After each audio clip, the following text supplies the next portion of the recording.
إن الحمد لله نحمده ونستعينه ونستغفر ونعوذ بالله من شرور أنفسنا ومن سيئات أعمالنا من يهده الله فلا مضل له ومن يضلل فلا هادي له وأشهد أن لا إله إلا الله وحده لا شريك له وأشهد أن محمدا عبده ورسوله أما بعد فإن خير الحديث كتاب الله وخير الهدي هدي محمد صلى الله عليه وسلم وشر الأمور محدثاتها وكل محدثة بدعة وكل بدعة ضلالة وكل ضلالة في النار أعوذ بالله السميع العليم من الشيطان الرجيم من همزه ونفخه ونفسه يا أيها الناس اتقوا ربكم الذي خلقكم من نفس واحدة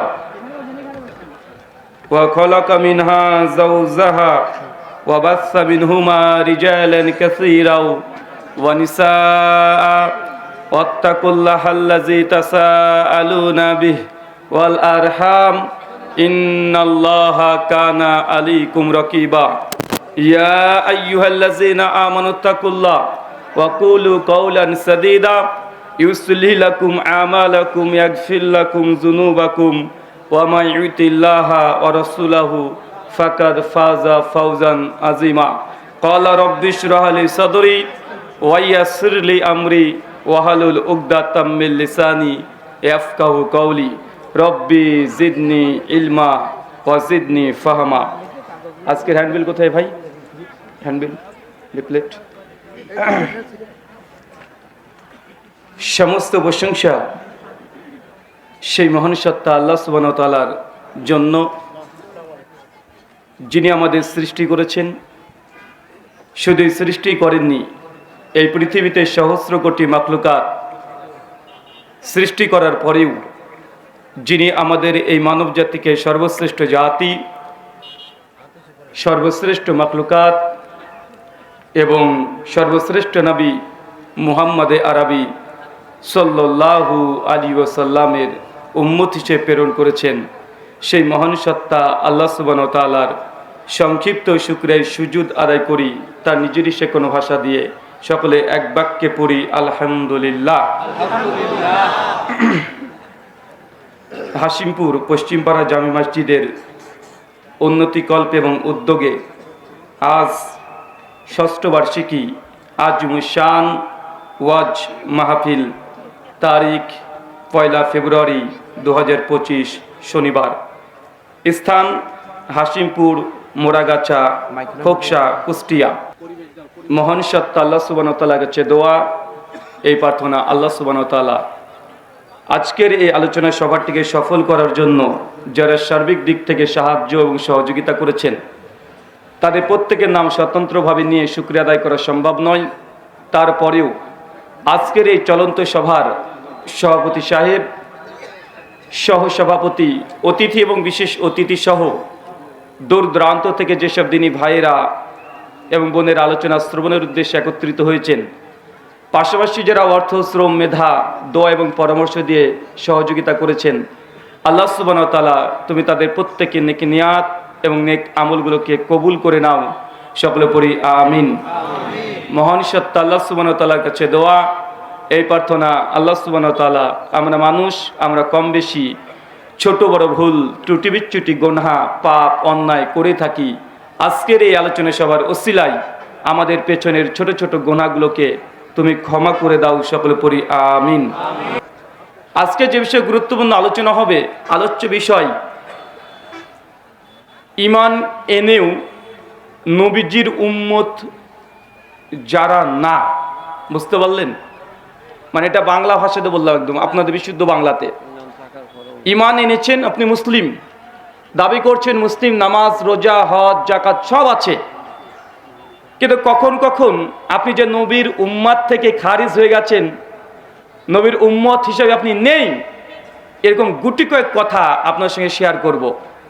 আর এই কথাগুলো আমাদের নয়, এই কথাগুলো আল্লাহর নবী হাদিসের মধ্যে তিনি একাধিক জায়গাতে বলেছেন, লাইসা মিন্না, বাংলা মানে তারা আমাদের দলভুক্ত না, ফালাইসা মিন্না, ওই সমস্ত ব্যক্তিরা যদি এই কর্ম করে ওই কর্ম করে তাহলে আমাদের দলভুক্ত না। এটা খুব কষ্টের বিষয়, কষ্টের বিষয় নয় যে আমরা নামাজ পড়বো, রোজা করব, হজ করব, জাকাত দেব, সমস্ত কিছু করছি, অথচ নবী যদি রাগান্বিত কণ্ঠে আমাদেরকে বলে যে তোমরা আমাদের দলভুক্ত না, আমার উম্মতের অন্তর্ভুক্ত না, আমাদের অন্তর্ভুক্ত না, কিয়ামতের সংকটময় সময় যে সময় আল্লাহর নবী আলাইহিস সালাম আপনাকে দূর দূর করে তাড়িয়ে দেবে, এটা কষ্টের বিষয় নয়? অবশ্যই কষ্টের বিষয়। কোনো আপন মানুষ দেখবেন রাগান্বিত অবস্থাতে, আপনার ছেলে যদি রাগ করে আপনি চট করে বলেন না আর তোমার ছেলেই না, বলেন কি বলেন না? যদি কোনো মেয়ে রাগ করে, মা দেখেন রাগ করে বলে আরে তুই অমুক কাজটা করেছিস, তুই আমার মেয়ে না, তুই আমার বন্ধু না, অথচ তাকে ভালোবাসে অন্তর থেকে। ভালোবাসার মানুষকে এই কথা বলে মানুষ বারংবার বলে, একটু রাগান্বিত হয়ে গেলে যে তুই আমার দলে নয়, আমার সঙ্গে তোর কোনো সম্পর্ক নেই। চিন্তা করে দেখেন কিয়ামতের সংকটময় সময় আমাদের আলোচনা ভূমিকা ছাড়া ডাইরেক্ট শুরু করে দিই আমরা। আধা ঘন্টা ভূমিকাতে গান, গজল, গল্প, বক্তার পরিচয়, এইসব আমরা সময় নিই না। সময় আমাদের হাতে খুব অল্প, অল্প না অল্প না অল্প তো। জাস্ট এখানে এসেছেন কোরআন সুন্নাহর আলোচনা শুনতে। যদি আমাকে দেখার উদ্দেশ্যে এসে থাকেন এটা চরম অন্যায়। যদি মনে করেন যে না ভারত থেকে বক্তা আসছে মানে হিন্দি গান বলবে, গজল বলবে, তো এটা ভয়ঙ্কর অন্যায়। কারণ আমি একটা গজলও বলবো না, একটা গানও করবো না। কথা বুঝতে পারছেন? কারণ এখন বাংলাদেশের বিশেষ করে মুসলিম বিশ্বে এখন ওয়াজ মাহফিলের মঞ্চগুলো হয়ে গেছে রঙ্গ তামাশার জায়গা, হয়েছে হয় নাই? কারণ মানুষ এখন বক্তব্য শুনতে যত না আসে তার চাইতে মানুষ বেশি আসে শুধুমাত্র বক্তাকে দেখতে, আছে না নাই?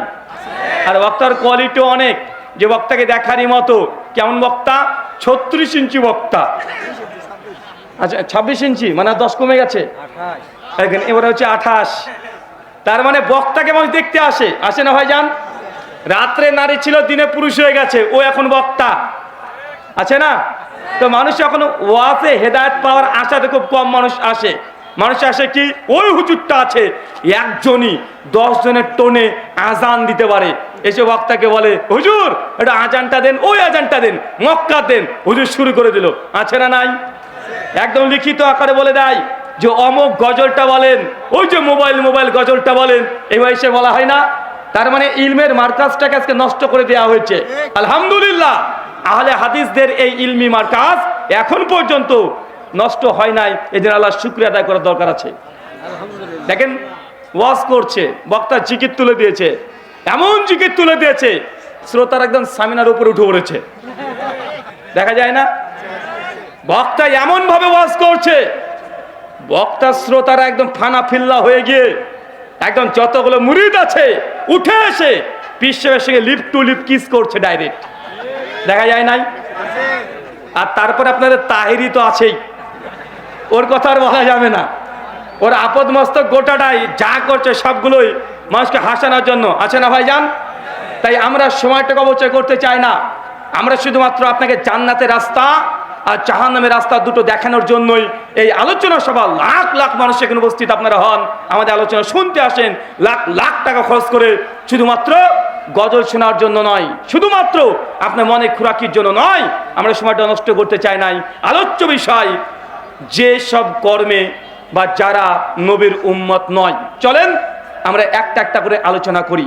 প্রথম কথা, কিয়ামতের সংকটময় সময় জেনে রাখবেন, সহিহ বুখারী হাদিস নাম্বার 7411, আল্লাহ নবী বলছেন সমস্ত উম্মতের মধ্যে আমি হব প্রথম মানুষ। কিয়ামতের মাঠে প্রথম যার কবর ফেটে উঠবে সে নবীর নাম কি? চাচা, কোন নবীর কবর প্রথম ফেটে উঠবে? কোন নবী? হ্যাঁ, এত আস্তে আস্তে কেন? সর্বশেষ নবী মুহাম্মদ সাল্লাল্লাহু আলাইহি ওয়াসাল্লামের কবর প্রথম তিনি ফেটে আল্লাহ সুবহানাহু ওয়া তাআলা উত্থিত করবে, উঠে তিনি দেখবেন কিয়ামতের সংকটময় সময় সমস্ত নবীরা সিজদারত অবস্থায় একদম অজ্ঞান অবস্থায় পড়ে আছে। একটুবার আল্লাহ সুবহানাহু ওয়া তাআলা যখন তাদেরকে জাগ্রত করবে, সমস্ত নবীর উম্মত তার নবীর পেছনে পেছনে দাঁড়িয়ে থাকবে। কুরআনুল কারীম সূরা বনী ইসরাঈল সূরা নম্বর 17 আয়াত নম্বর 71 আল্লাহ বলছেন ইয়াউমা নাদু কুল্লা উনাসিন বিইমামিহিম। সেই দিন কিয়ামতের মাঠে যে ব্যক্তি যাকে নেতা মেনেছে তার পেছনেই তারা উঠতে হবে। তার মানে বোঝা যায় কোরআনের আয়াতে দুনিয়াতে আপনি যাকে নেতা মেনেছেন কিয়ামতের মাঠে আপনি তার পেছনে উঠবেন। মানুষ যখন নিজ নিজ নবীদের পেছনে উঠবে, সমস্ত নবী তখন নবী আদম আলাইহিস সালাম নাম শোনা আছে না নাই? নবী আদমের নাম শুনেছেন? তার উম্মত ছুটে চলে যাবে নবী আদমের কাছে। চতুর্দিকে দেখবে শুধু ভয়ঙ্কর পরিস্থিতি, গিয়ে বলবে আপনি হচ্ছেন প্রথম পৃথিবীর মানুষ। আল্লাহ সুবহানাহু ওয়া তাআলা আপনাকে নিজ হাত দিয়ে তৈরি করেছে। আল্লাহ আপনাকে দুনিয়ার সমস্ত জ্ঞান ভাষা শিক্ষা দিয়েছে। আল্লাহ সুবহানাহু ওয়া তাআলা আপনাকে এত মর্যাদা দিয়েছে যে ফেরেশতা দিয়ে আপনাকে সিজদা করে দিয়েছে। আদম আলাইহিস সালাম, আজকে আমরা ভয়ঙ্কর পরিস্থিতিতে একটু আমাদের জন্য শাফাত করেন, একটু সুপারিশ করেন, রবের কাছে একটু জানিয়ে দেন আল্লাহ যেন আমাদেরকে জান্নাতে দেয়। একটু আপনি বলেন। নবী আদম সঙ্গে সঙ্গে তার উম্মতের সঙ্গে সম্পর্ক ডিসকানেক্ট করে বলবে আমার দ্বারা আজকে হবে না। কারণ আল্লাহ সুবহানাহু ওয়া তাআলা আমাকে যখন গাছে গাছে যেতে নিষেধ করেছিল, সেই দিন আমি আল্লাহর এই আদেশকে লঙ্ঘন করে গাছের কাছে গিয়েছি। আজকে আল্লাহ যদি আমাকে প্রশ্ন করে আমি কি জবাব দিব? নবী আদম আলাইহিস সালাম তখন বলে সরাসরি যাও, তোমরা পৃথিবীর প্রথম নবী, প্রথম রাসূল নবী নূহের কাছে চলে যাও। সমস্ত মুখ ছুটে চলে যাবে কার কাছে? কোন নবী? নবী নূহের কাছে। নূহ আলাইহিস সালামকে কে উম্মত বলবে আজকে আমাদেরকে বাঁচান, আজকে আমাদেরকে রক্ষা করেন, আজকে ভয়ঙ্কর পরিস্থিতি। আপনি তো নূহ নবী, প্রথম আল্লাহর রাসূল। আল্লাহ সুবহানাহু ওয়া তাআলা আপনাকে নৌকা তৈরি করতে বলেছিলেন। তার মর্যাদা গুণগান তার উম্মত গাইবে।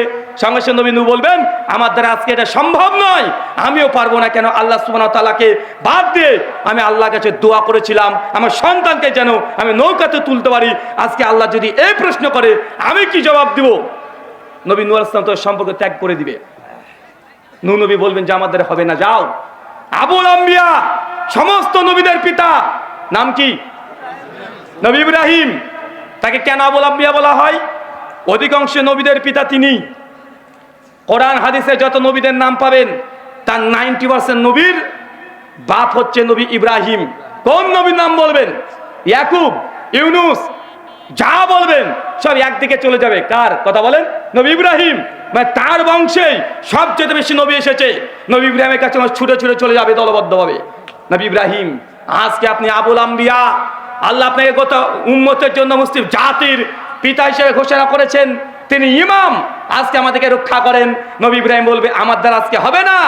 আমি আমার জীবদ্দশাতে আমি 3টে তাওরিয়া করেছিলাম। আমাকে যখন বলা হয়েছিল এইটাকে, ওটা ছিল আমার স্ত্রী, অথচ আমি বোন বলেছিলাম।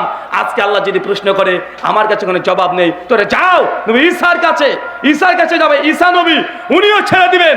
ঈসা নবী বলবেন শেষ নবী মুহাম্মদ সাল্লাল্লাহু আলাইহি ওয়াসাল্লামের কাছে যাও। আজকে তিনি একমাত্র শাফাত করতে পারেন, সুপারিশ করতে পারেন। তিনি যতক্ষণ জান্নাতের দরজায় ধাক্কা না দিবে ততক্ষণ জান্নাত আল্লাহ সুবহানাহু ওয়া তাআলা ফেরেশতাকে খুলতেও নিষেধ করে দিয়েছে। তার নাম কি কথা বলেন? আপনি এখনো বুঝতে পারেননি আমরা কার উম্মত। আমরা কার উম্মত বুঝতে পেরেছেন? আমরা নবী মুহাম্মদ সাল্লাল্লাহু আলাইহি ওয়াসাল্লামের উম্মত। আল্লাহ নবী বলছেন যে আমাকে দুনিয়ার সব শেষে পাঠানো হয়েছে, কিন্তু বিচার শুরু হবে আমাকে দিয়েই। মানে এই উম্মত কত সৌভাগ্যবান আপনি কল্পনা করতে পারেন নাই। কেন বলেন তো? এর কারণ হচ্ছে একটাই, আমি যতটা গবেষণা করে দেখেছি এর কারণ খুঁজে পাইনি।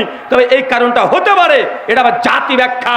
কারণ এর আগে নবীরা যারা এসেছিল, বনী ইসরাঈল এমনভাবে নবী পেয়েছে, বাপ নবী, বেটা নবী, নাতি নবী, মানে একটা সময়ে 5খানা 6খানা 7খানা নবী ছিল। দেখবেন নবী ইব্রাহিম, উনি নবী কি নবী না? তার সন্তানের নাম কি? ইসমাইল। নবী কি নবী না? তার আরেক সন্তান ইসহাক, নবী কি নবী নয়? ইসহাকের সন্তানকে ইয়াকুব আলাইহিস সালাম, উনিও নবী। ইয়াকুবের 12 সন্তান, তার মধ্যে একজন ইউসুফ, উনিও নবী। দেখছেন এক পরিবারে কতগুলো নবী।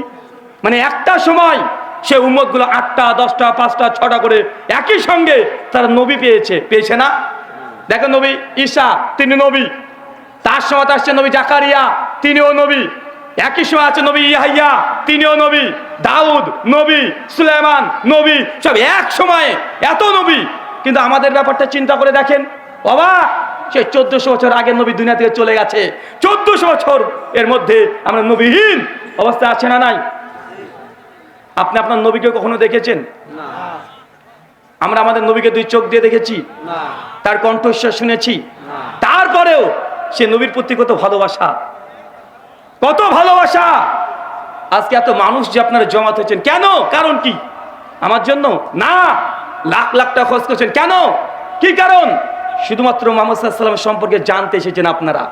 চিন্তা করে দেখেন, যে নবী 1400 বছর আগে চলে গেছে, যাকে আমরা জীবনে চোখে দেখি নাই, যার কণ্ঠস্বর একদম শুনি নাই, যার ভাষার সঙ্গে আমাদের ভাষার মিল নেই, তার আরবি ভাষা, আমাদের বাংলা ভাষা, আমরা ভাষাটাও বুঝি না, যার বাড়ির দূরত্ব থেকে আমাদের বাড়ির দূরত্ব প্রায় ৭,৫০০ কিলোমিটার।